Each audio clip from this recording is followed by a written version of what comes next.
Go live, okay? Yeah. And we'll do a quick audio test. Hey guys, what is up? Can you give us oh, gotta mute that. Oops.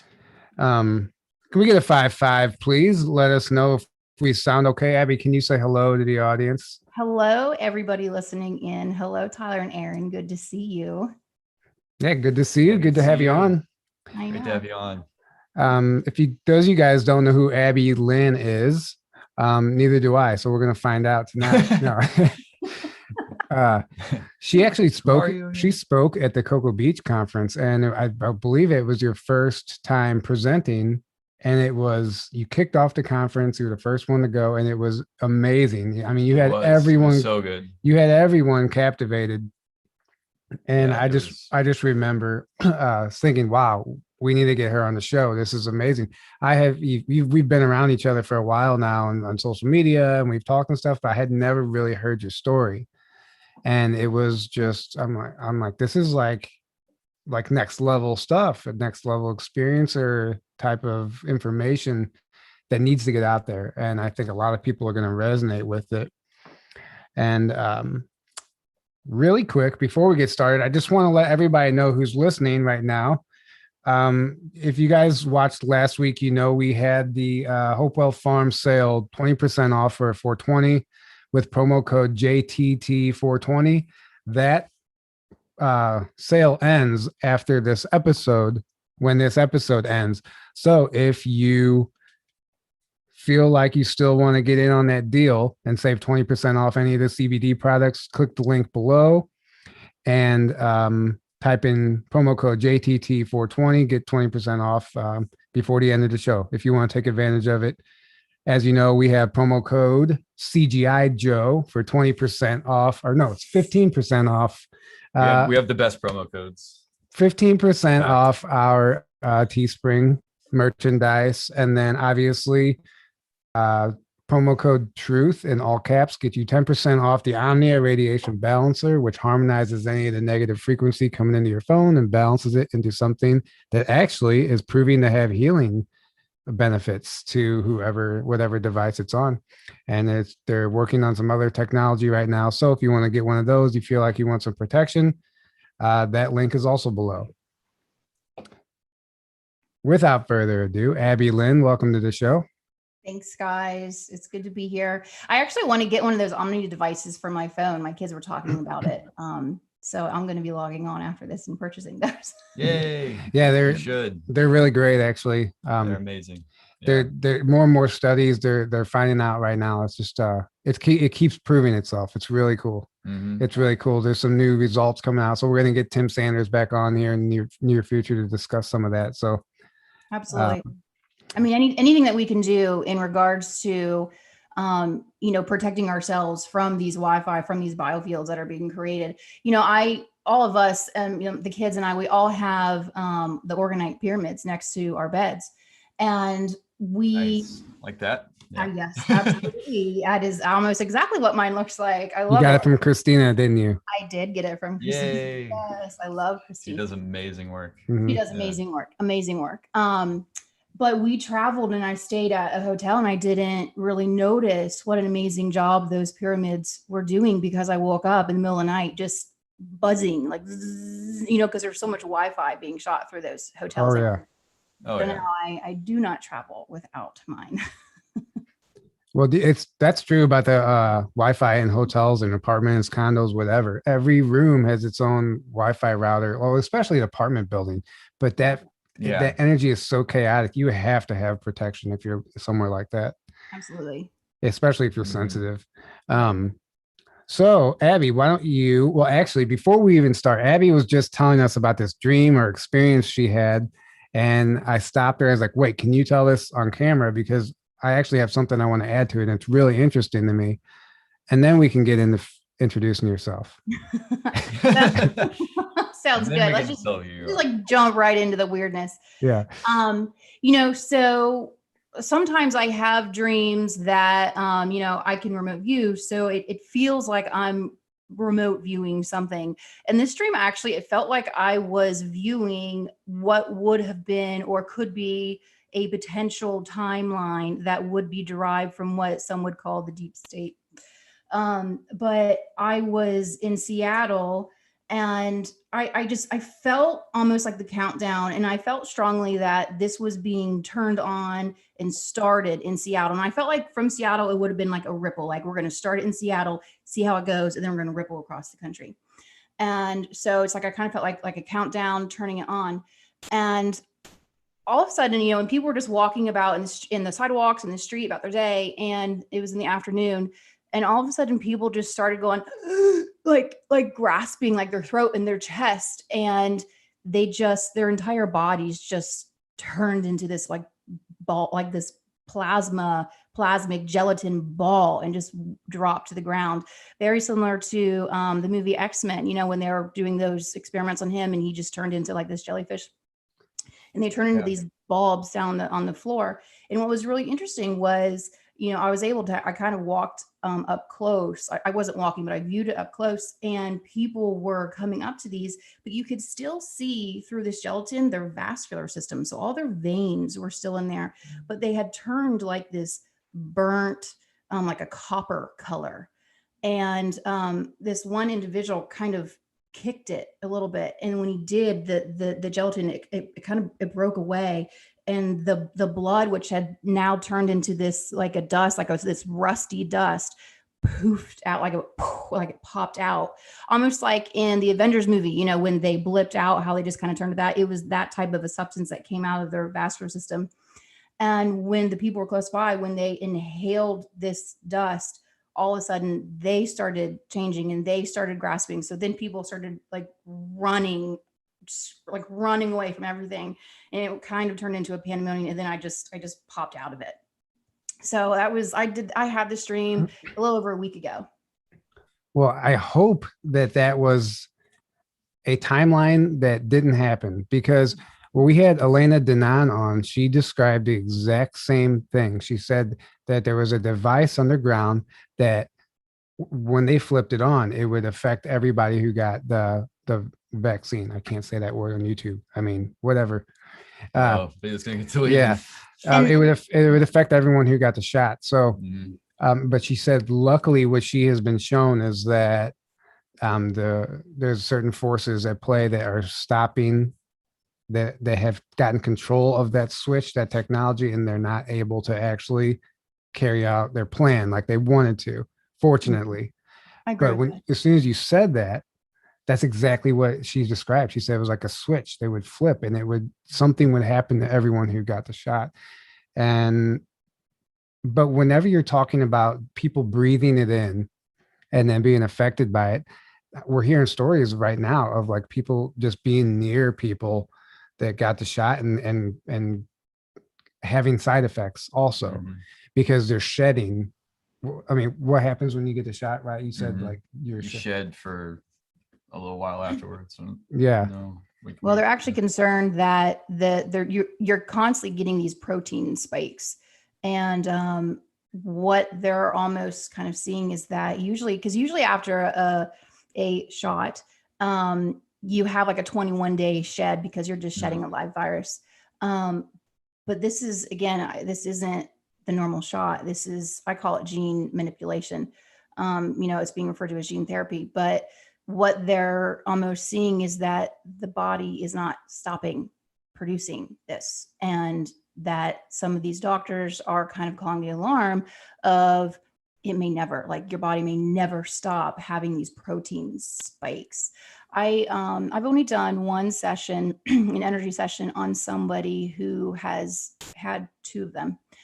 And my whole session was, I first spent like the first 25 minutes just in the brain, because the whole body was in such an intense fight or flight state that I was, just talking to the body just to calm it down and just to release it. And then it just wouldn't. And the whole body was like screaming to me that the lymphatic system was in overdrive. And, and as I went through the body in my energy session, it was like, sometimes I can feel the energy from the individual cells, and they were just like the whole body, they were just zinging everywhere. And there was, and the body was telling me they were retaining water in the legs and the feet, because, the body was in such a hyper overdrive. And this particular person, it had been almost a month since their last jab. So it was just interesting. I also think that your dream was like, could have been symbolism also for like the people breathing it in and having effects of it, like showing you like you don't necessarily have to get the shot to be affected by it in certain cases. No. But yeah, I didn't mean to go on a whole talk about this, but it is really important right now. It is. I think a lot of people in our community it is a lot of people are looking at it. And I was actually talking to my kids about it today. It's one of those, I don't like putting fear into a lot of baskets, because fear doesn't really serve us in any way.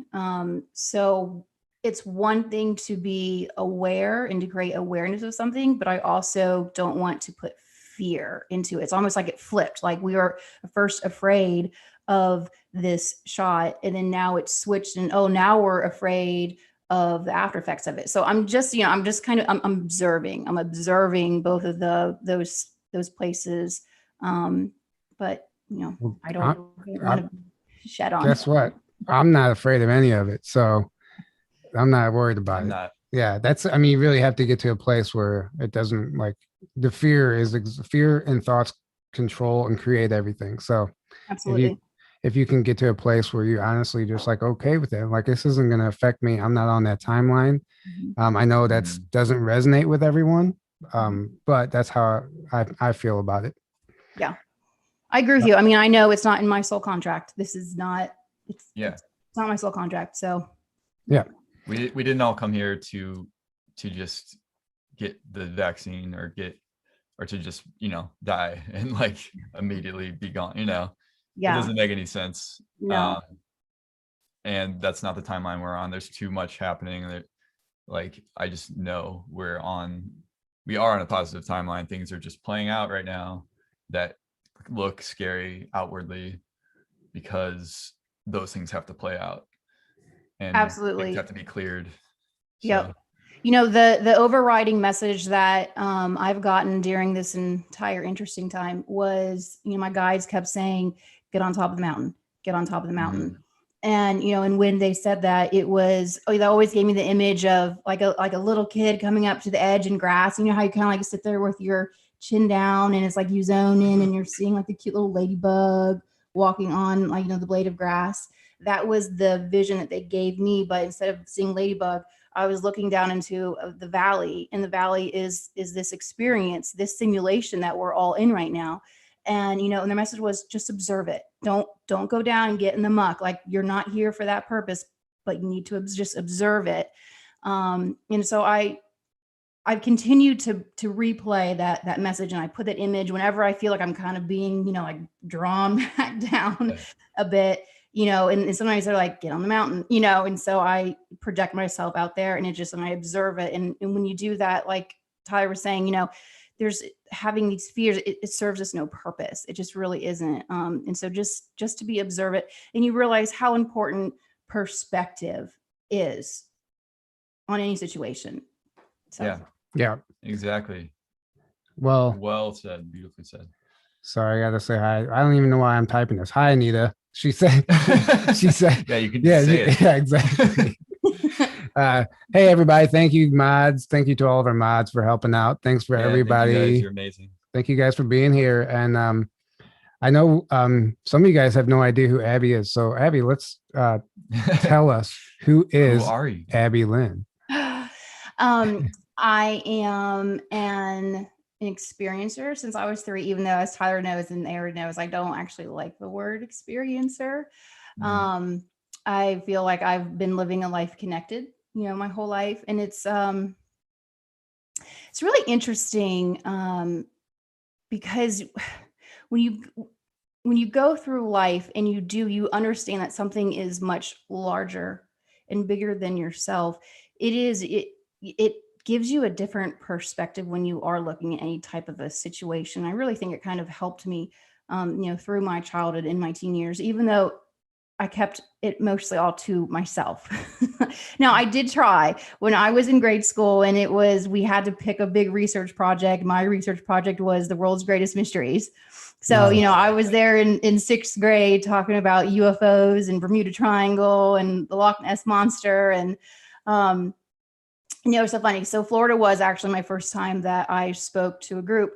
But technically it was the second time I've spoken about extraterrestrials. I was in speech class in high school, and I walked in, my friend's like, what's your big, like 25-minute speech today? And I had completely and utterly forgotten about it. And, I'm like, yeah, I'll just talk about aliens for 25 minutes.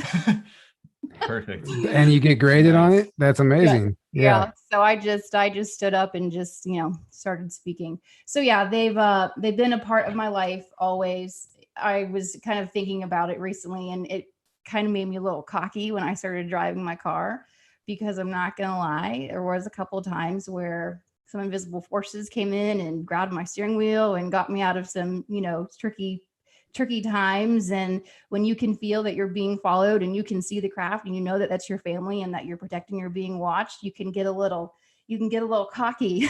Yeah. Sometimes. Yeah, absolutely. I mean, wow. What That's is amazing. what is that like? I guess like we titled this Through the Veil, because obviously, like, what's it like being able to see and communicate with your guides like that in a way like like most people only like dream of? Some people spend their whole awakening trying to even connect with their guides and find out who their guides are, and here they are getting you out of car accidents, and you're like, thanks guys. Yeah. To be quite honest with you, it was always just a part of my life that I don't really know what it's like to not have it. Now, they're not always there. There's been moments where I've had nothing, like large gaps where I don't feel them. And after a while, it does get a little unnerving, but, I'm to the point with my guides. This was about like 8 months ago or so, 9 months ago. And I was out, and I just had not really felt them physically around me for a while. And I was just kind of in a low spot. And so I was, out for my run doing a meditation. And I'm like, can you guys please please let me feel that you're around me, even though they're always around us. I mean, it's delusional to think that they're not there, but I'm like, can you please just give me something? Like, I really, really need this. And, I'm at the place with my guide where he's very ornery. And so he slapped me on the butt. And then after he did that, then he flipped my ponytail. So it made me laugh. And I'm like, oh my God, seriously? That's how you had to come in. Yeah. But yeah, so I'm at the point with that. Now, it wasn't very fun being pregnant with your guides, because they ruined it all. He told me that I was pregnant. I, saw dreams of my kids before I had each of them. So there was no surprises there at all. So in some way, it's, I didn't get to have those moments with my husband, like, oh, let's go get a test. They'd already told me. I woke up and they just went, you're pregnant. That's amazing. But this is something I didn't cover in Florida, to be honest with you, Tyler. I think, when you don't have it, I think there's almost a tendency to glamorize it in a way. In some of my sessions, I go into the Akashic records, and I feel like you have to be almost like a spiritual warrior and definitely put on your armor, because when you're going into the Akashic and you're looking at past lives, because you're looking for cycles that might be perpetuating and or causing an illness or pain in this lifetime, it's not always pretty. It's when Amen. when I first started getting access into the Akashics, honestly, it was a session, and this is when I was working out of my home at this time. And, my client had left, it'd been an hour, and I was still upstairs in my room, kind of sitting on the floor crying. And my husband came in, he said, what is going on? And I just literally just bawled out, we do the most awful things to each other. Why our species is so cruel to one another, because you see this. For instance, once I a client had come to me and she was saying that she had just bought a home in a different country, and she had went down there and she was like cleaning it. And all of a sudden, like she said, literally, she was dusting out one of her rugs, and, you know, she was the dirt was flying. And when I saw like this dirt flying up, she went into such a severe panic attack that the whole family went home. I mean, she couldn't cope. And she went almost into like a 3-month-long depression. And as she's describing this to me, I instantly see, and it was really interesting because I was seeing it from the perspective of being below the head. I just saw this 14-year-old girl being literally just thrown down on this slab.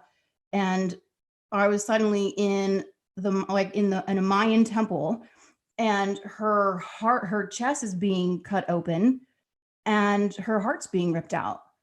And her parents were there. And I actually ended up conversing with both of her parents through this. Like, they're the ones who explained to me what had happened. And it was the chief, and he had 2 daughters. And it was interesting because he was still, when I'm in there doing this work, it's playing out like a movie.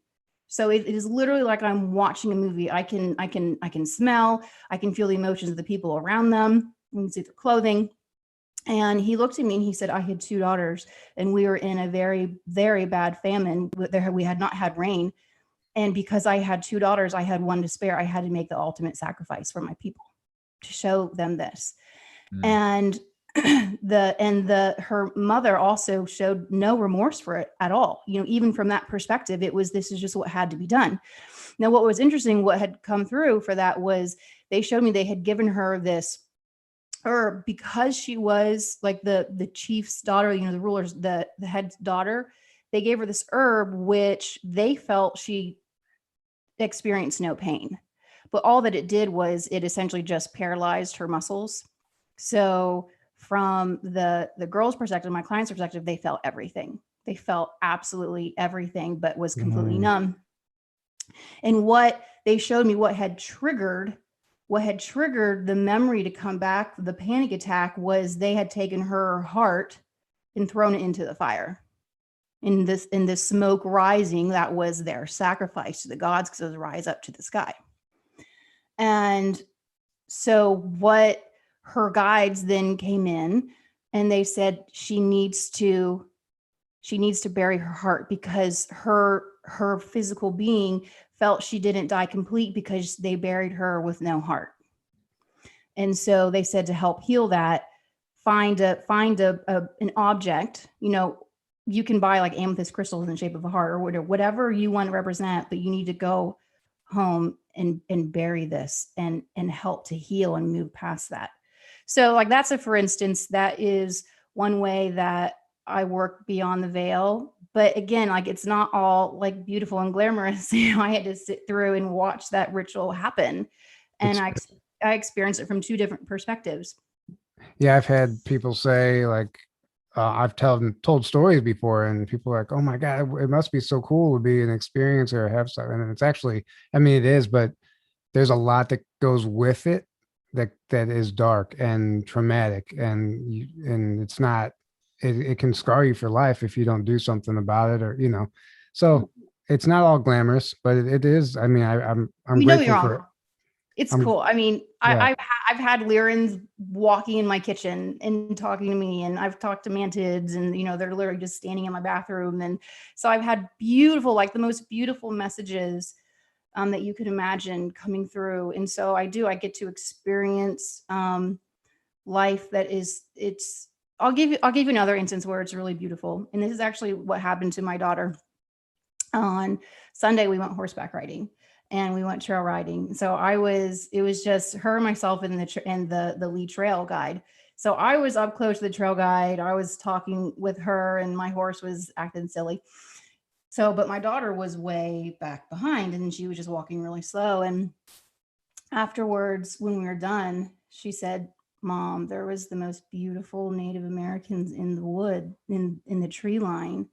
And she said one of them came out and he was walking alongside the horse with me, and he just had his hands like calmly behind his back and was just looking at my daughter and the horse and just appreciating that moment. And so in that way, it's beautiful, because had you not lived beyond the veil, it would just be a trail ride and you just be the horse and seeing a beautiful, grass and sky. But when you see beyond the veil, you get to have this completely different experience that people around you aren't seeing and feeling. Yeah, exactly. Yeah. It can be like that. It could be Wow. like me last night fighting reptilians. I mean, Yeah. literally, it was crazy. Aren't reptilians awesome? Yeah. Not. No, but yeah, I just think you're right. There is something to like being able to see that, and because it gives you a new perspective, it helps you understand like this isn't just it. And that's where we're seeing the split right now, because there are people out there who can't see that. They can't see anything else. It's not their reality. And it's hard for us going through this to like even fathom like, wow, how can somebody be like that? How can they act like that? But they're being shut off from it. And that's the whole plan, right? And so I don't know, like, what do you think, like, what do you see happening as far as like like this split going on? Do you think like these people are going to start going through this also, or do you think this is the split here? Well, back in June, I had been hitting social media pretty hard, trying to wake people up. And last June, I just woke up one morning and my guides literally shouted at me, "Stop trying to wake people up." They said at this point, they're either awake now or they're not going to be. So, they said, get on top of the mountain, stop putting your energy into this. They're either awake at this point or they aren't. And so I really kind of stepped back from that. And really when I'm working on social media now, I energetically try to put behind my posts. I'm not trying to really wake more people up. It's just more giving reassurance to my friends out there, like, hey, this is what's going on. This is like a crazy show we're living in right now. But almost 2 years ago, I had a channel come through, and it was from, I know who the channel came through, but it was from a group that a lot of people in the community have been told that nobody would ever speak to them. So when I, asked why are you coming to me and talking to me? And they said, well, you're in the same lineage of us. So therefore, like, we have this lineage connection. And they literally said that the earth is going to split into two. There's going to be a new earth and then this lower dimensional earth. And they said it's going to take a millennia for them. And it's almost like a bell curve, so it's like, we're going to come up here to new earth, and they're going to keep incarnating like into this 3D. And it's like, it's over 1,000 years, they're going to come up, and then eventually it's going to become solid. And then Gaia will be like in this, everything on Gaia will be within the 5D up above. I mean, so Gaia said she's definitely going to 5, but she's actually going to teeter into 6. So she's going to be able to withhold 6D here. So you're thinking this split's more like a different dimension or a different. Yeah. Well, yeah, they said that we're not going to be in knowledge of the lower. We won't know each other exists. I'm very curious to know or see how that's going to play out. I mean, I know, Tyler. I back in August, I had a really strong channel come in, and it's so funny. Again, I was running, but that's when I meditate. That's my meditation. And I felt all of this pressure come in, and I knew I needed to channel. So I opened, I'm like, okay, I'm opening up. And they said a huge, massive wave is coming. And they said it was so much force. I literally ducked. I was out on the road, like looking for a tsunami, like an idiot. But they showed me this huge, energetic, massive storm that was coming into our neck of the woods, per se, within the universe. And they said that it is radiating at such a high level. It was like and then they said those who have increased their vibration, they said animals, plants, and our species who have raised their vibration to this frequency, it's just going to go whoosh and just go right through us, this wave. And I said, well, what about the ones who haven't? And they got kind of quiet. And again, I saw the image of it fleeted really, really quickly, but like the blip, that just like that dissipation. But then they immediately said encapsulation, like they're going to be encapsulated. So I don't know what that means, because I think that they were almost hesitant to give me any more information, how it's going to play out. And then because then the channeling just ended, it just went away. But I will tell you this, literally a little over a year ago, I had like, I always kind of know when I'm being taken per se. And it's really funny, I've been with my husband for 18 years. And so we're now to the point where like, he knows when I am, like when I'm physically go, because he gets so drugged. So he doesn't wake up because he's a super, super light sleeper. Yeah, I know exactly what you're talking about. Yeah. They do that to my dogs. Wow. Yeah. That's amazing. Well, yeah. And he wakes up and he can't wake up, and he'll like be at the edge of the bed. He's like, well, you got taken last night. I know you did. And sometimes, like if he can't sleep, if he's like working hard and he can't sleep well, he can't shut his brain off. Sometimes he's actually looked at me and said, can you like ask them to take you? I really need some good sleep. he goes, I need the good stuff.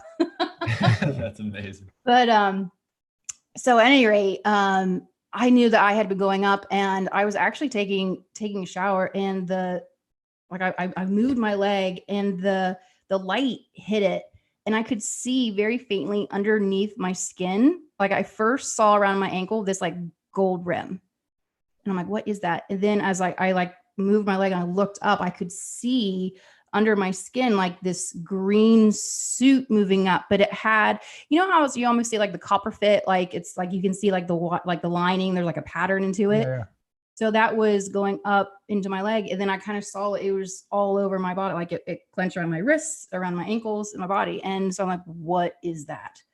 And they said, well, we put a suit underneath the skin to protect your internal organs as these massive energy waves are coming through the planet. Oh, wow. And, I always knew whenever I get informations like that, it's not like I'm not special. So I guarantee you, tons and tons and tons of us all have these same suits that are on, but it was all about, and I've had two different messages from my galactics about protecting the internal organs as these waves come through. Well, I agree. And I think you are actually being shown this so you can spread that message. And because people are going to be listening to this and like, they're going to have maybe even memories come back. You might trigger something within them, or they're just going to know that's true for them.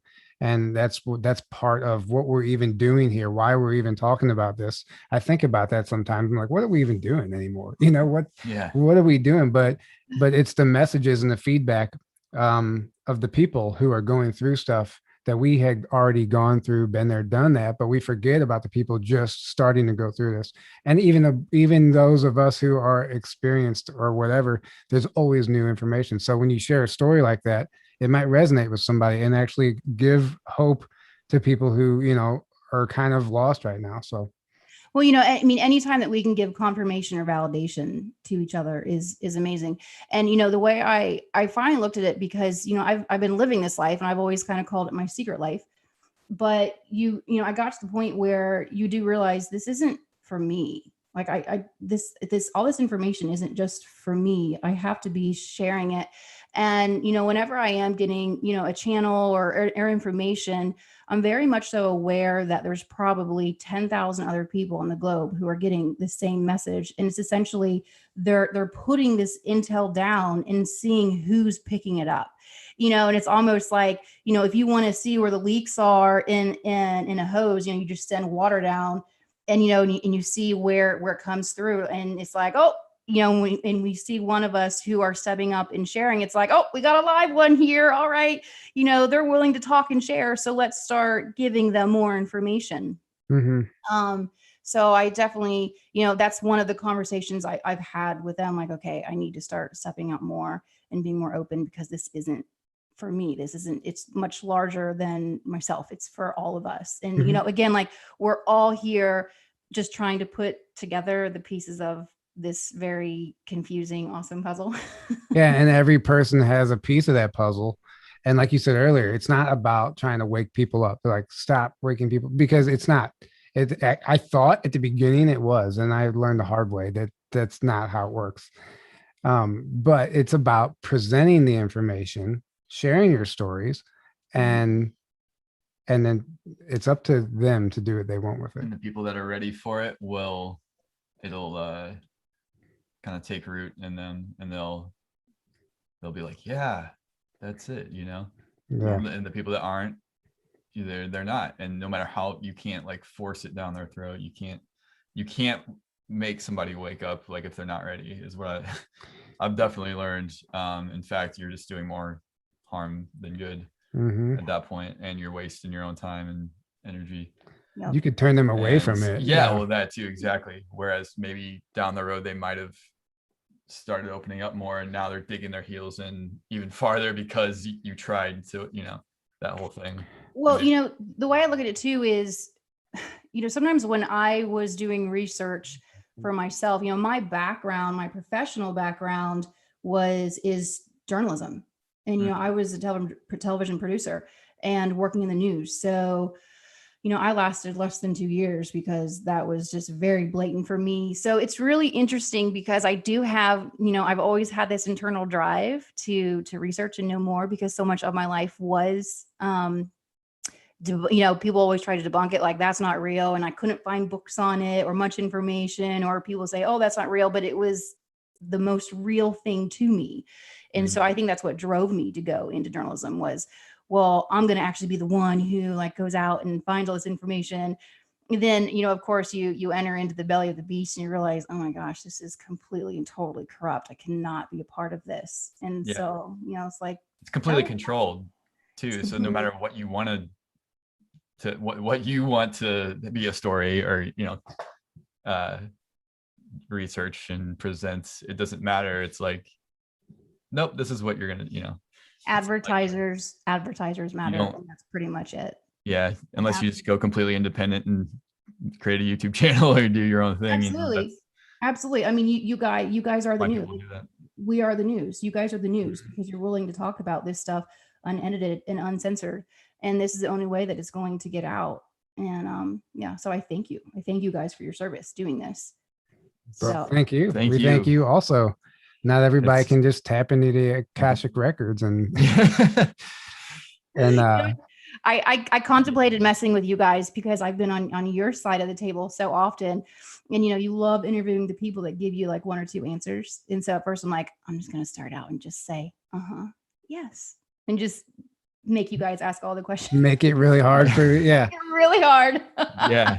It's true. Sometimes it's really easy depending on the guest. Sometimes it's like, okay, I can see I'm gonna have to carry this or whatever. It depends, but it always ends up being exactly what it's supposed to, which is the beautiful thing. So yeah, you know, I will say there's you know, I talking with some other, you know, amazing starseeds, awakened people.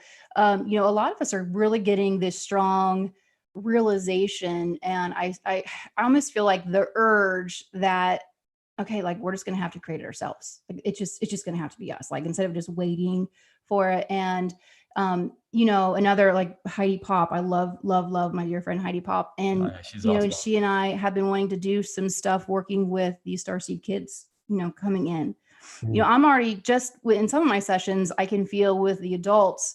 I mean, there's some really, really amazing souls coming in here. Okay, I'm getting hit right now. I know you're the kids and you and Heidi. That's gotta happen.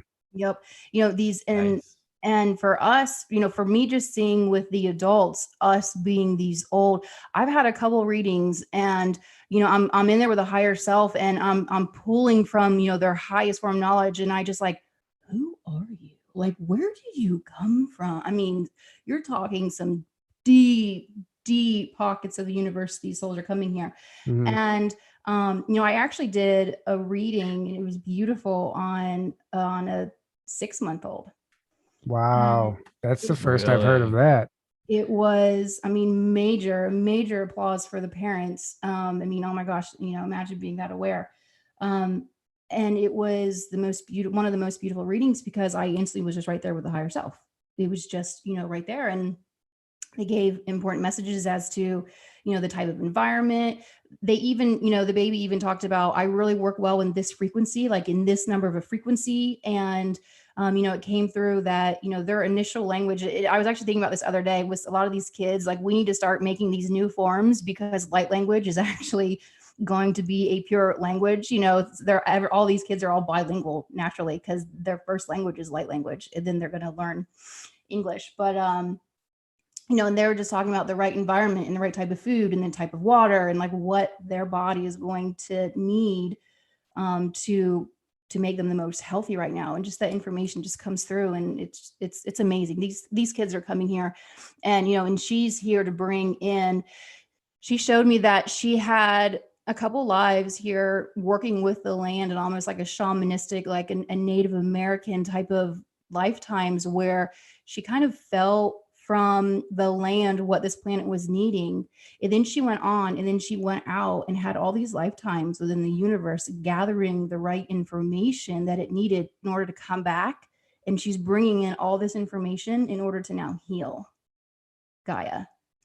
And it was just beautiful to see that, she's bringing in all of this code language and healing modality. And it's one of those, like, I cannot wait to see this child grow up and see what they do. This is going to be amazing.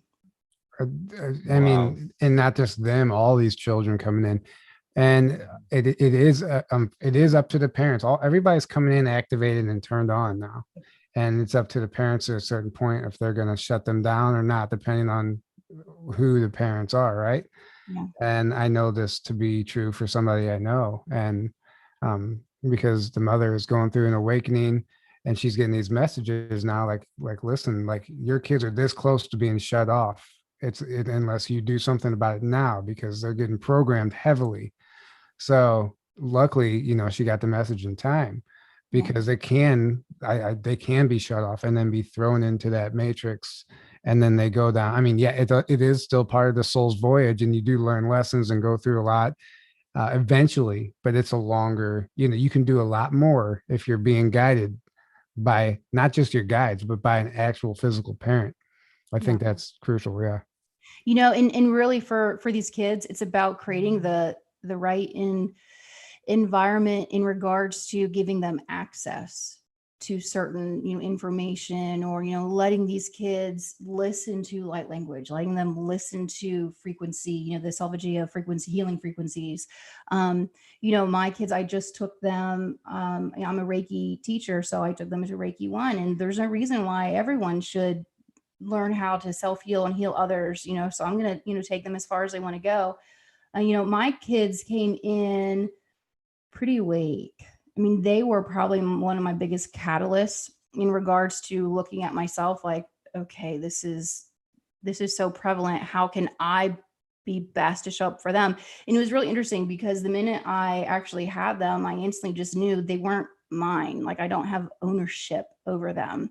I'm essentially their caretaker for 18 years and to provide with them the best environment until they go out and do these really big things that are their own, soul missions. But, my oldest daughter, when she was 2, she turned to me because she was seeing through the veil and telepathic, but she looked at me and she said, thank you for my eye, my special eyes. And, I kind of smiled. I'm like, what are you talking about? And she said, God and I chose you to be my mother because you would understand my special eyes.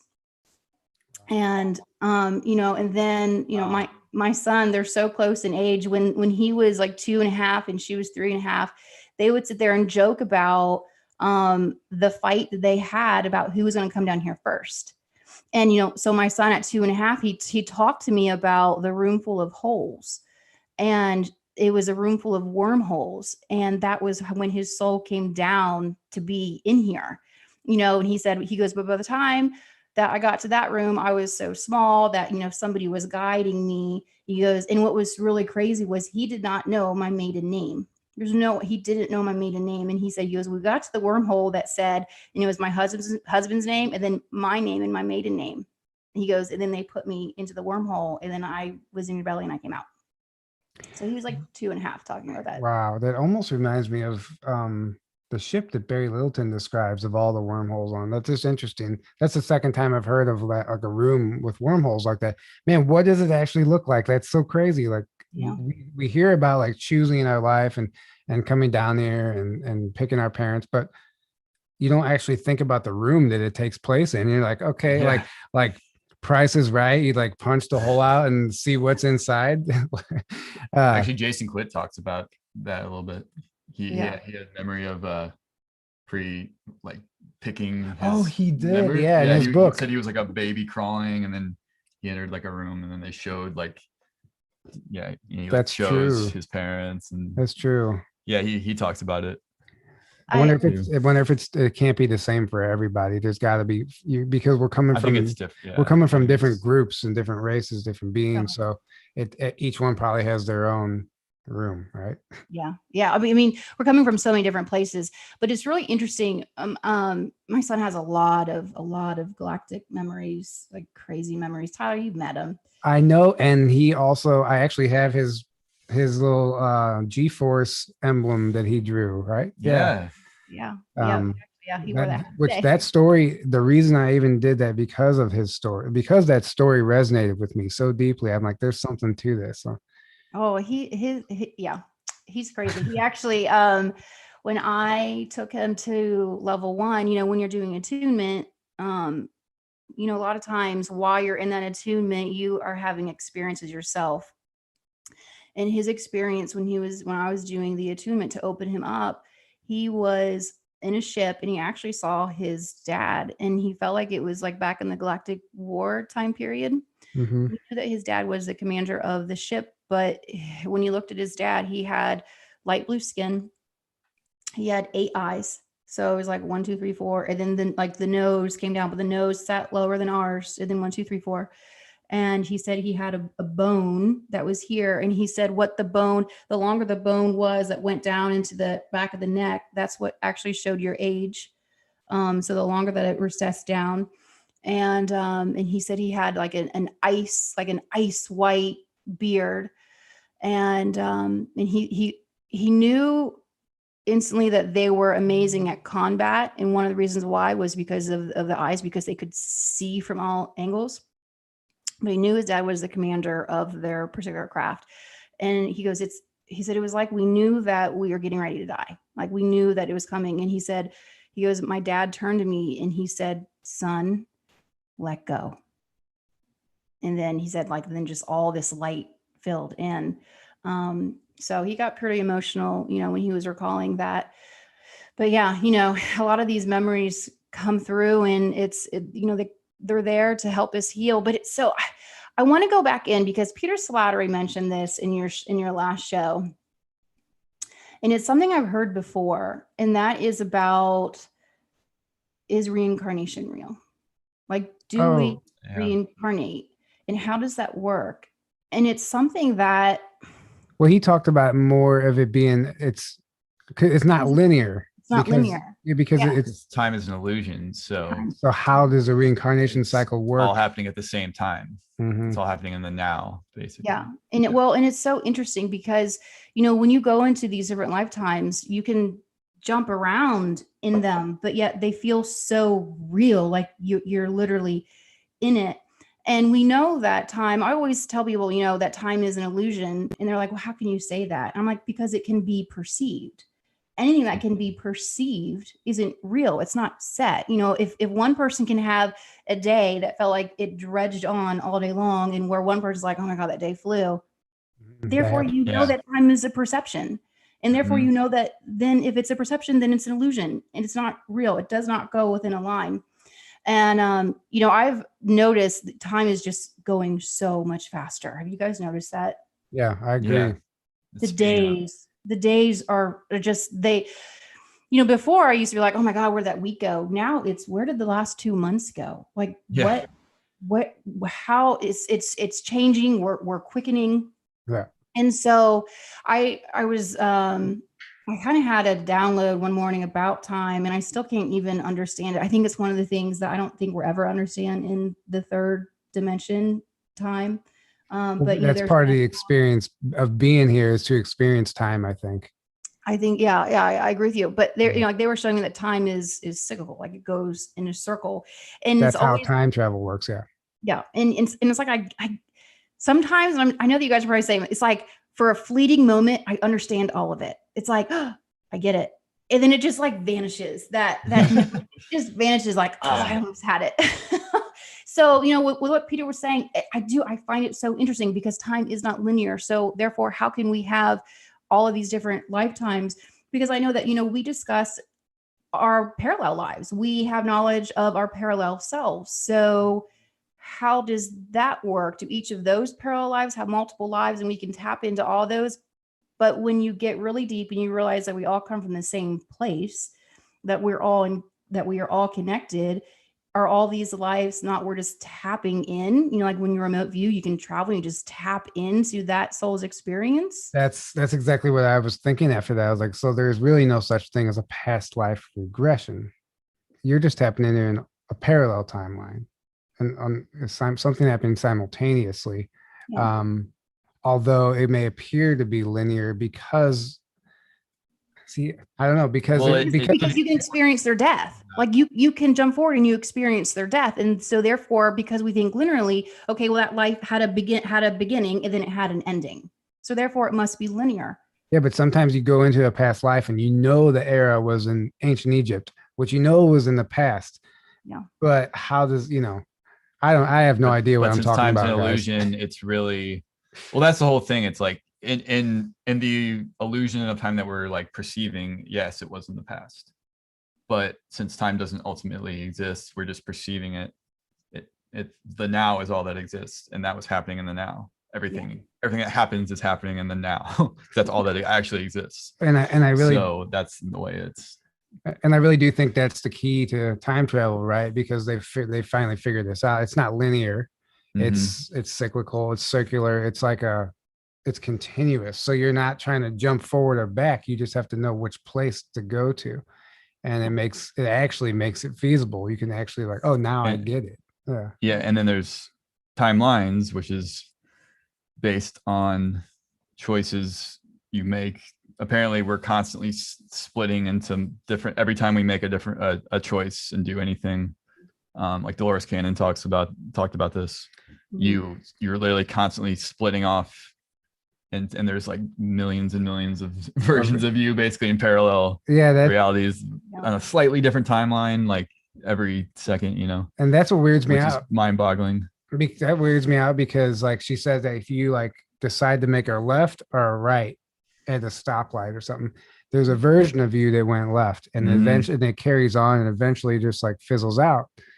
And I just like, it's so much, right? But she would say, like the higher self would always say, like, but we don't want you to like think, it's not important for you to think about that, because that trying to understand that and think about all that kind of stuff is just going to overwhelm you. Not important. Yeah, like Peter said, we're here for the human experience. We're here for the experience, not trying to figure out every detail of how everything works and understand, because we'll literally, and even the law of one says this, like the third density is not the density of understanding. We're not supposed to understand everything here. We're just supposed to experience it, and then just wisdom in the best way you go can. ahead, Abby. Yeah, well, I had, so actually with what you're saying, Aaron, a message came through yesterday actually for a client, and it applies to what you're saying is, they're saying to them, stop observing the bird, immerse yourself with the bird and experience a sensation of flight, experience that sensation of independence and freedom. And, so like you're saying, like in three-dimensional, we're here to experience it. And last summer, since it is Earth Day, I'll give some messages that Gaia was giving me, because I was spending so much time just like bouncing out. I call it bounce. Like I'm going to bounce. And that's where like I just go in the higher dimensions and bounce out. And I had been doing that a lot lately. And for almost like 2 or 3 months, Gaia kept telling me, just stop and look at how beautiful I am.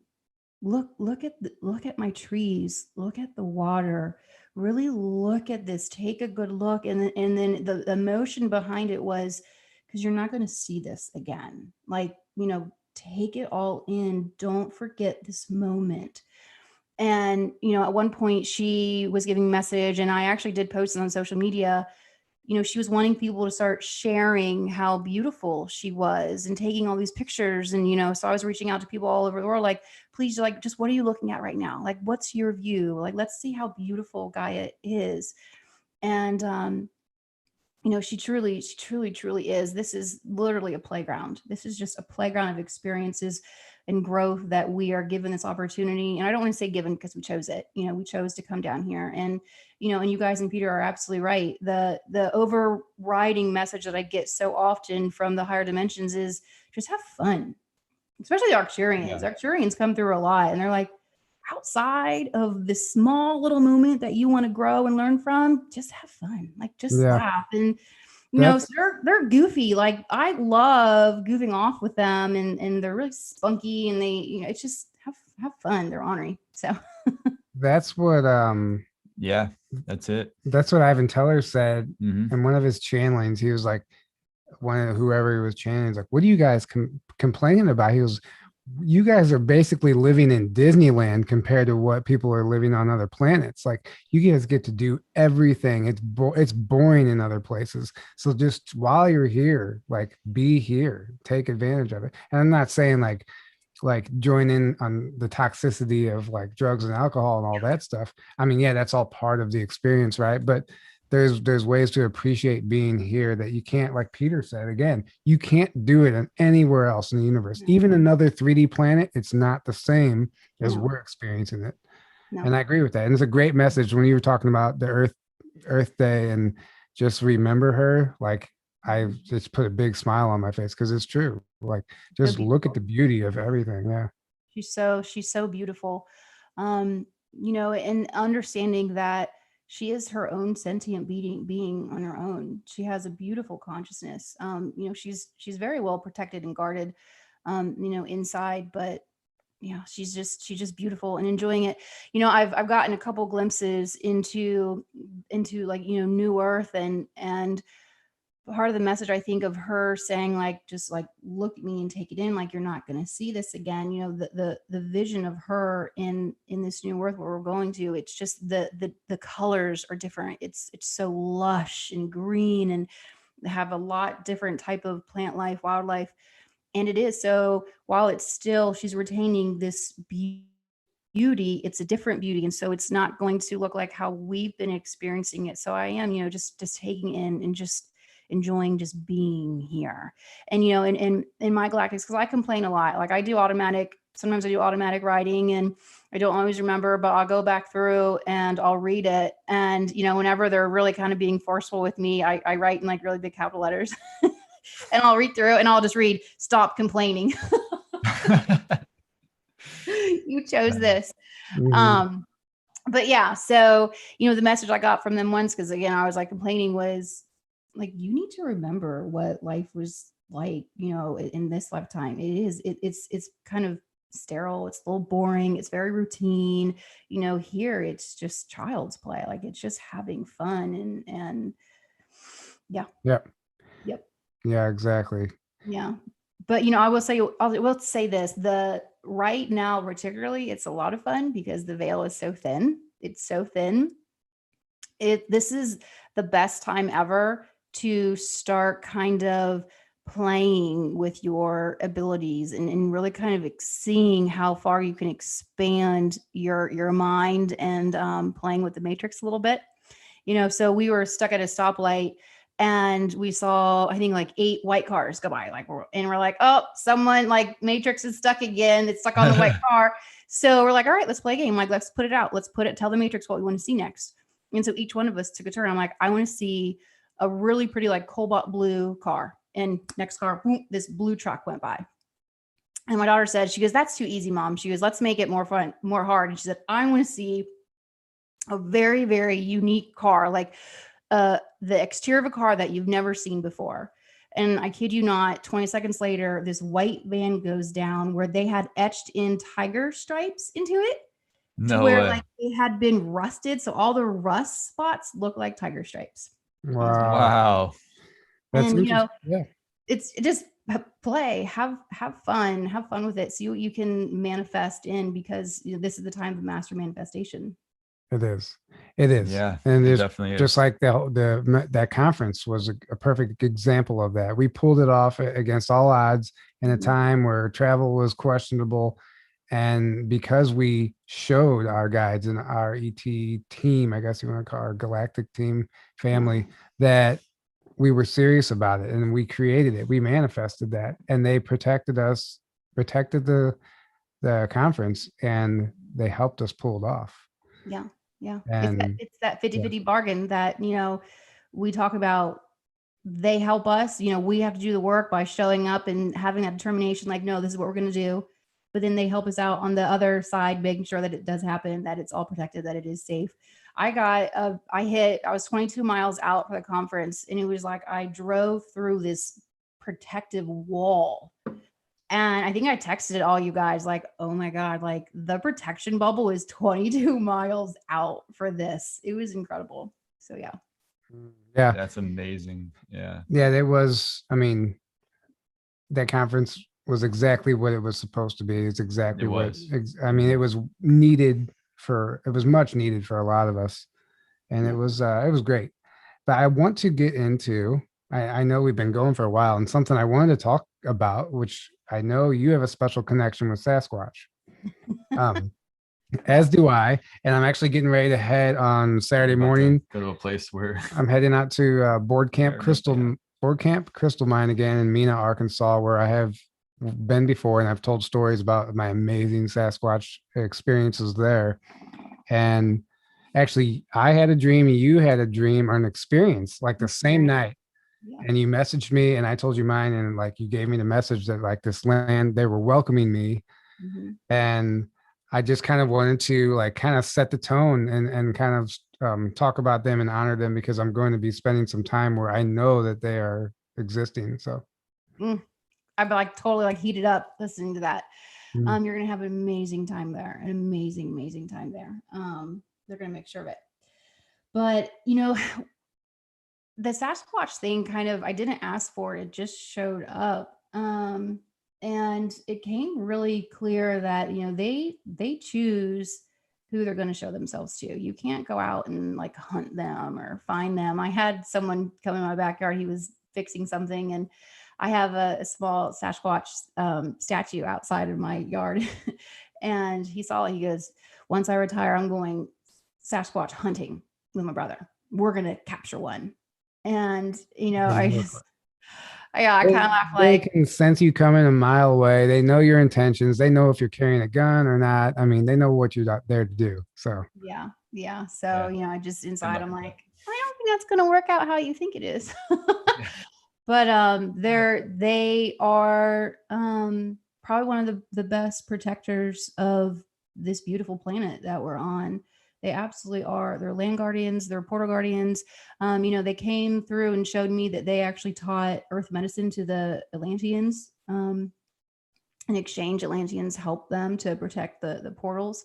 And by portals, I mean they were showing me like the entrance and exit points of this planet, people coming and going off of this place. That's what they were guarding. They absolutely can portal from Alaska and be in China like instantly, like they can just portal through. But just they're beautiful. They're beautiful. And it's really interesting because when I'm connecting with them, I actually go inside of them, and I can it's like I pop in and I can look out. I was doing a session with an acquaintance who was a shaman, and we were right on the third parallel. And literally, this whole night it was seeing Native Americans in this tree line, and there was a chief, and he would literally say, "Look up," and I'll look up, boom, UFO would go over, and and he would look up, another UFO, and I knew that it was Sasquatch territory, like they were really close by. And so I literally popped in, and I could hear them breathing, see through their eyes. They were literally coming through the trees, making their way towards us. And I was like, oh, they're about 10 minutes out. Oh, they're about like 5 minutes out. Like I could literally feel them coming in. And what was so disappointing in myself because I'm a total weenie. But it literally sounded like 1,000-pound gorilla, like boom, boom, like rushing through the trees because it was pitch black where we're at. And we were just sitting in these chairs on this tree line. And it came so forcefully right through the trees that inside I got a little scared because I just wasn't I wasn't expecting that. And it was so Mhm. funny because I knew that they were coming. And so it was like the first second I was scared. And the second I was saying, I'm so sorry. I'm so sorry. I know it's you. But because they could feel, oh, we just scared them, they didn't, come out and show themselves. But yeah, they're just beautiful. One time I was driving through the mountains and I could feel them. I was in my car and I was like, oh, usually I see them in like groups of 3 to 5. And I felt like they were starting to gather, and then they wanted to channel. Like they started to be like, we want to talk with you. And then, but when that happens, my body really, really heats up and I kind of go in the other place, and I was going like 90 miles per hour in the mountains. And I was like, this is not the time. Yeah. I'm driving a car right now. But no, they absolutely are protectors. And when you're connected with them, as they told me, once you are connected with them, you're connected with them for life. Like once they have made that connection and they feel you, and it's almost like you're initiated into their group. And I really feel that once you have that connection, you can connect with any one of them. Yeah. Yeah. And yeah, I don't know. I mean, you said a 33rd parallel, right? So we're close to that here. Where can you disclose where you were whenever that experience happened? I was, it's about 45 minutes. I'm in Charleston, South Carolina. So it was 45 minutes away up in Cane. I think it's called Cane Bay. I'm awful with places. Yeah, it was in Cane Bay. What was really, really sad though, is it's now gone. It's gone. They bulldozed that entire area and they put houses there. Of course. Of course. Yeah. You know, what's really interesting too about this place in Mena, Arkansas, it's like a vortex. It's like, I call it the Arkansas ESETI, if not even more impressive. The stuff that happens there is just incredible. But it's also where the Clinton cocaine trafficking hub, trafficking hub is located, or was located. Yeah. But why there? Why Mena, Arkansas, a small town? Just a random small town that has nothing to do with anything, unless they are very aware of the crystal caverns that are below there, or something that's going on underground there, and that vortex that they're trying. What the whole game is corrupting the ley line, spilling blood into the ley line. That's it. Yeah. So why that place? They must have known something. They ruin everything that's pure and good. They just do it's the inversion. Like the one group that I was that channeled through about the splitting of the earth into two. They spoke about, because they had all this technology here in the beginning to help to terraform and to bring in the right energies and the right frequencies on this planet. And they literally said they inverted everything. They took everything that we brought and like drove it into the ground, and they reversed the polarity of it. Well, yeah, that's what they do. That's what they do. They do try and spill blood into the ley lines. Like a lot of famous murders and deaths and sacrifices and suicides happen in strategic locations where they know they're spilling. I sound like a broken record. Spilling blood into the ley line. They know what they're doing. Yeah, they all. Yes, they do. Mm-hmm. Yep, absolutely. Yep. Exactly. But it's our job to reclaim those areas. Like I refuse to say, oh, there was too much blood spilled there, or it's too negative. No, like it's our job to go in there and reverse that polarity and bring it back to what's originally.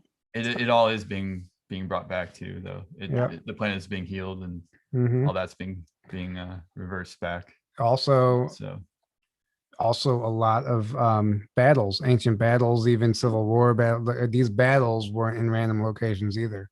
Yeah. No. Yeah.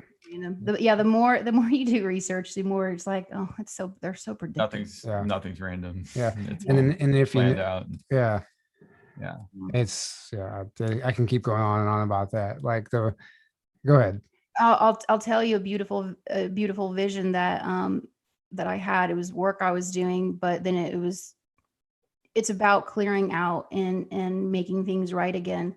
I was doing, actually didn't even mean to.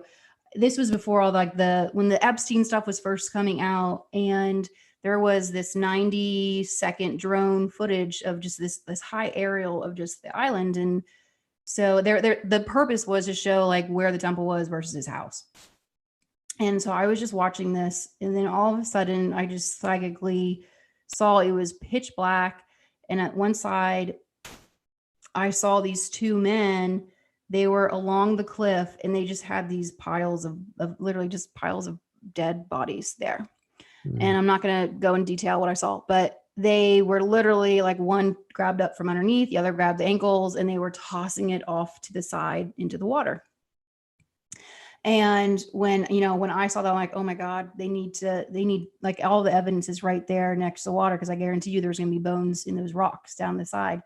About, I think 4 weeks later is when the FBI raided, and they did end up finding bones there. So at any rate, I called over my, I have one friend that does light language, and then my other shaman friend. And this is what's crazy. Like reptilians, this is the first time I saw a reptilian. We were up on my rooftop, and we were going to do a cleansing of the area of the island. And as I was setting the stage for this, clearing out the space that we're going to work in. And literally all of a sudden this reptilian just leapt over onto my rooftop, and he just like kind of like poofed up, his little muscles, and he starts walking towards me. And, I just had a very quick confrontation and just blasted him with light. And he left very quickly. And I go, you are not going to stop me from doing this. You don't belong here. And he left very, very quickly. But, it's cute when they try. Yeah. So anyway, so we were doing this visual clearing, and my friend was speaking light language, and we had seen that they had opened up a portal, down below. And so we were clearing out the portal, and I called in from the dragon realm, like, who will come in and help us like clear out this island, because you can't just when you've had this much trauma into an area energetically, you can't just abandon it. Like, it needs to be cleared out, because there's a residual energy that will continue to like fester and live there. And so all of these dragons, literally, they surround the entire island. I would say over 100 just showed up, and they were all like blasting it with fire, helping just to clear out all of the energy. And that's all I had expected them to do. It really was. And then all of a sudden, one of the dragons went down to the water line, and he said, come on my back. I'll take you. Come on. And all of a sudden I started seeing all of these these people climbing up out of the water and climbing onto the backs of all these dragons. And they all were taking turns going down there, and they were literally helping to cross them over. Wow. That's the most beautiful. Like, I didn't ask them to do it. I set no intention. They did it independently. And I just had tears rolling down my face just watching this and seeing them do it. So, wow, that's incredible. You weren't lying when you put storyteller in your bio. Yeah. That's a great story. No, not at all. Yeah. I had not heard any information like that surrounding that island. That's the first I've heard anything like that. Thank you for sharing that. Absolutely. Yeah. I mean, here's the thing. We all have the ability to biolocate our consciousness into, any place we want to. I took the remote viewing class with John Ivanka. It was incredible. Did you? And it was, I love that class. And, when we realize how powerful we are when we set our intentions, and we realize that we aren't just this, we are just these multidimensional light beings. And time is an illusion, and it's everything's a perception, and you can go forward and backwards and embody it and just pop out and go and do this work. We can do amazing things when we set the right intentions to do it. So we should never feel limited within our space. Like, I really want to clear out Epstein's Island. I can't get on the island. No, you can go there whenever you want, biolocate, like just push your consciousness there, and you can do the work. So it does happen. We don't have to physically be in these spaces to do this work. Wow. I agree with that 100%. I think we forget that. Yeah. Everything is the only reason we have problems is because it's all a limit. It's a limit to our belief system. So once we reach that limit, it becomes a problem. It becomes something outside of us that we can't figure out. And then, you know what I'm saying? So we forget that we have it's our limits. It's our own beliefs that stop us from doing anything that we want. The more that I am doing these sessions, the more I am realizing, because whenever you're dealing with higher dimensional beings and, you know, you're transferring their language and their frequency into our language. And when you start doing that, the more and more you realize how limited we are, so limited within our own language.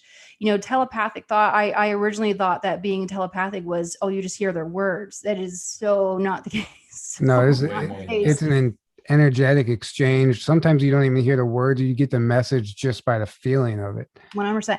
And, you know, and I agree, because Peter mentioned this in the last show as well. You don't just feel what they're feeling, you feel the motivation behind that feeling. You feel like the depth, the past of what brought that emotion forward. And so you have these very, very clear and concise conversations that happen so quickly. You know, it would take me an hour to explain what I can gather in 2 minutes of telepathic connection. Whenever I have experiences with my mother or even ETs, that's how it happens. Sometimes I've actually heard audible stuff, but it's like all of this information is exchanged and we never said a word, but I know exactly what it was understood, you know, the message was understood. And really quick, it's driving me crazy. So the entire time we've had Fearless, he's one of our moderators, his messages have been getting deleted by a Google moderator team. And I'm like, message deleted by the Google moderator team. It's like every single, almost all, except for his one message says, I will never be defeated. I just wonder, like, I've been noticing that among a lot of channels, like sometimes like who is this team that's watching, you know, what's up guys, what's up Google mods? Well, why are they singling him out and no one else? Like, what is he saying that no one else is? I don't know what's going on. Like, Fearless, what are you what are you saying? I think he's trying to share links. I don't know. Is that it? Anyway, sorry to throw us off that conversation. No, you're fine. So I'll give everybody a little bit of so this is what I do with my own personal social media site, because I literally cannot believe I haven't been kicked off of Facebook yet. But whenever I'm pushing, like saying something or posting something, I'll like project around that, because all of it is an algorithm. Like whenever you push post or send, you're sending out that signal. So I literally like protect my own personal algorithm. And so I say, you're going to skip all of their viewers. It's just going to go skip, skip, skip, skip. And I literally make myself invisible to their algorithm. Nice. And so I've put that intention wrapped around my feed. And I actually got the idea from a message from one of my friend's guides. So they were going to, because this is all things that we can do in our real life, is why I'm sharing this. So she was going to go to this concert, and it was a very, very tiny venue. Obviously this was, you know, pre this environment. But she was really nervous that she was going to run into her ex. She's like, you know, I bump into everybody. It's so tiny. I'm going to see him. And her guy told me, he goes, just make yourself invisible. And so I'm like, what? And so they showed me this scene of how you can push out from your mind, literally. And it's not that you're like putting on like the Harry Potter cloak of invisibility, but you know, it's all a sequence of time per se when we interact with each other. So you're literally going to push out into the universe, into the energy that, you know, if you come into the same room, he's going to suddenly turn left instead of turning right and seeing you. Like you can literally, and that's how you energetically make yourself invisible per se. So I use the same concept with my social media. Like I'm going to make myself invisible. So every time they go to check this algorithm, they're going to skip to the next one. I do the same thing when I don't want to wear a mask. I'm not joking. I actually do that. I put up protection almost like I'm going to make myself unseen. And I do the same thing when I drive my truck that has expired plates. I was just driving today. I'm like, and I put protection up. I do. And I just make myself like, almost like I'm just going to be unseen no matter what. Like, and instead of getting plates, I'm just going to keep testing that ability. Absolutely. I've done that. I've done it with a mask too. You know, towards the beginning when it was really, really like shut down, I needed to go and sit outside and have a meal at a restaurant. And I will not wear a mask. I have not worn it once. I won't do it. And so I just pushed out from my mind. I'm like, well, I'm going to blast so much light to her that I'm going to access the part of her mind, of their memory, like the hostess saying, that woman, that they don't even remember a time where people are wearing masks. So my smiling face is going to access the larger part of her memory of this is what people should be looking like. And she doesn't even realize I don't have one on. Mm-hmm. So, Beautiful. I just got that's chills like there. part of the, Wow. that's the part of the way of like, have fun, like play with this right now, like see how powerful that your minds are. Go out, do this, like put that intention. We're such powerful beings that we can do that. Mm-hmm. Yeah, absolutely. Mm-hmm. It's and I'm discovering that more and more. The more you do it, and you realize I just made it through the airport without wearing a mask. How is that possible? You know, Yeah. I was waiting to get some tires changed the other day, and it was near the mall, so I had to go to the mall and kill some time because I didn't want to sit in that waiting room. And I was the only person out of however many hundreds of people not wearing a mask, and no one said anything to me. I just was walking with confidence, you know, and it shouldn't be like that, but it is. So I tested out, yeah. Absolutely. And Absolutely. I keep it on me, and then, like, you know, worst comes to worst, if I have to throw it on and get out of there, whatever. But yeah. So anyway, we've been going for a while. I feel like we can keep going for a long time, but you haven't actually got into what you do as far as healing, and where can people find you, and how can they book a session? Absolutely. I've actually been working remotely through Zoom a lot. So I have a website. It's auricray.com. That is And below in the description, I think, too. yeah, it took me forever to finally get the website made. So really right now for working remotely, in person, it's a mixture of a reading and then a full energy session. And I can do energy sessions remotely. It just is better in person. It really is for the energy part of it. But really where I go up really, really high. I go and your guidance and your higher self give me the larger picture, what's kind of really the overriding purpose, the mission here. And then along within that, I push your guides and I was like, okay, so how can we like make that tangible today? Like how can we help them right now? Because sometimes when you go up so high, it's so simple, everything is just so annoyingly simple. And they're like, well, yeah, they're That's going to what I be always say. Yeah. Mm-hmm. it just really, really is. And, so, they bring me all these beautiful, and I see all these beautiful concepts, and this is what they're going to be doing. And it's, oh my gosh, this is so amazing. You have a beautiful mission. But then it's like, well, what do I do to actually access that? So then it's like, okay, you got to give me some more like tangible 3D tangible actions to help bridge from here to there. So, that's one of the things I work with remotely. That's what I go into. So, I do automatic writing a lot of times. And, so I get messages straight from your guides for that. Sometimes I will, pop into the Akashic. But yeah, and in person, the energy sessions. So like I did energy sessions at the conference, and anywhere I go that I am at a conference, I offer sessions there. But it's, I came up with the name Auric Ray because we all have this auric field around us, this aura. And then Ray it's channeled. It's like a ray of light. It's pointed. It's with focus. Probably, I would say, my most profound experience in terms of doing true energy work. And this is one of the things where I realized it was actually a parallel version of myself. But my client had just had surgery, and they had a lot of nerve damage that was causing them pain. And the Arcturians, came in, and they blended within me. And that's what I realized, the blending was so smooth that's actually a parallel version of myself. But they channeled in blue light energy. And so blue light is the DNA codes. Like literally I could see swirling like DNA coming out of my hands. But the body, like it raised up, the nervous system literally just raised up, and it was like glowing white all throughout. And we were going into the brain and putting in this DNA, and we were repairing and growing new nerve receptors within the body. And for that session, I I could only handle about 14 minutes. And then literally, my higher self will come out and say, like, all right, you're done. Like, you got to tap out. Mm-hmm. So, but the next day, the person woke up. It was one of my family members, but they woke up and they said, I have no pain. Like, the pain is gone.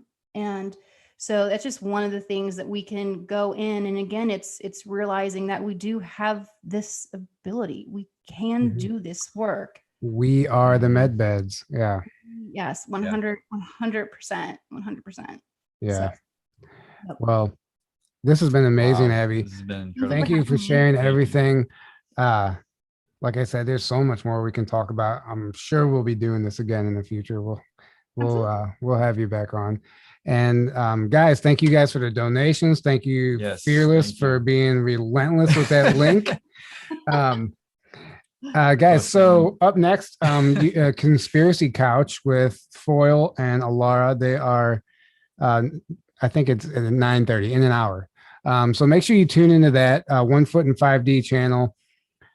So they do Conspiracy Couch every Thursday night. Tonight is Conspiracy Theory Trivia, which is going to kick off a new show that Loyal to the Foil and I are going to start doing on Friday nights. Conspiracy Theory Trivia, Fact or Come On, Man, which is actually Erin's idea for that. You're welcome. So she bought this board game and it has these amazing questions about conspiracy theories. And it's not just the questions, multiple choice answer, and has a QR code. You scan it and it can actually take you to information about that theory. So you can go down the rabbit hole if you want. But we were having fun with it last Friday on her live. And she invited me on to test out her new setup. And we ended up having so much fun with it. We're going to do it again and to see what it turns into. It's just a cool place to hang out. And in each question turns into a topic, a conversation. So just something fun for fun, we'll see what that is. That'll be tomorrow night at 7 Central, I believe, on Loyal to the Foils channel, which would you mind sharing that, Erin, in there? Or she's in there. Yeah. I'll have to find it first. Yeah, just if not, she's in there, she can share it. But hey, Loyal, share your channel. Yeah. Share it. Yeah. So any last messages coming through, Abby, that you want to share before we get off of here? Well, probably since it's Earth Day, I'm just going to reiterate, just enjoy how beautiful Gaia is. She's just so beautiful. Connect with her, connect with the songs that are within her. There's songs in trees, there's songs in the dirt, there's songs within the birds. Connect with those. They love to hear them. Sometimes I go out and I'm connecting with the ground and I am hearing a song. And when I start and I actually use my throat chakra, which we should, and I'm being honest and I'm brave to sing out this different language, which I don't know what it is. It's received. It's received well. I open my eyes and there's, all these birds are coming around and there's these turtles and, but yeah, so just, love her and sing with her and send her gratitude. A lot of times people don't send her gratitude. We ground so much, and even within energy work, it's like, pull it through and send it to the ground, pull it through and send it, Gaia can take it. Sometimes Gaia needs a little bit of love and some healing. So it's true. Absolutely. And like when I cut my grass, I feel bad, but I talk to my grass. I'm like, I know, guys, it's just part of the deal right now. I know you don't want to be cut, but my grass, as Erin pointed out last year, is like, look at your yard and look at the neighbor's yard. It's like the fence line, your like yard is beautiful. Yeah, and the neighbors is like dying. And the fence is like an invisible boundary for grass, right? Like, so it's just funny. Like, because I was like, I thought you just fertilized it. I'm like, do you fertilize your yard? Is that why it looks so much greener? You're like, no, dude, I don't do that at all. I just talked. I was like, really? I was doing a session and we were pulling through a lot of kind of like the muck, just like some heavy muck, and I was putting it down and sending it down through the root into Gaia. And she actually said, I'll happily take this. I'll take this on. If they could just give me something back in return, I would really appreciate that. And so I shared that message with my client, and they did. They built something outside in their little garden in honor of her, just to show their appreciation. And they're growing new plants there. So beautiful. Beautiful. Yeah. So next week, guys, we may not be doing an episode next week. If we do, it'll be something last minute, or I might just upload some other type of video.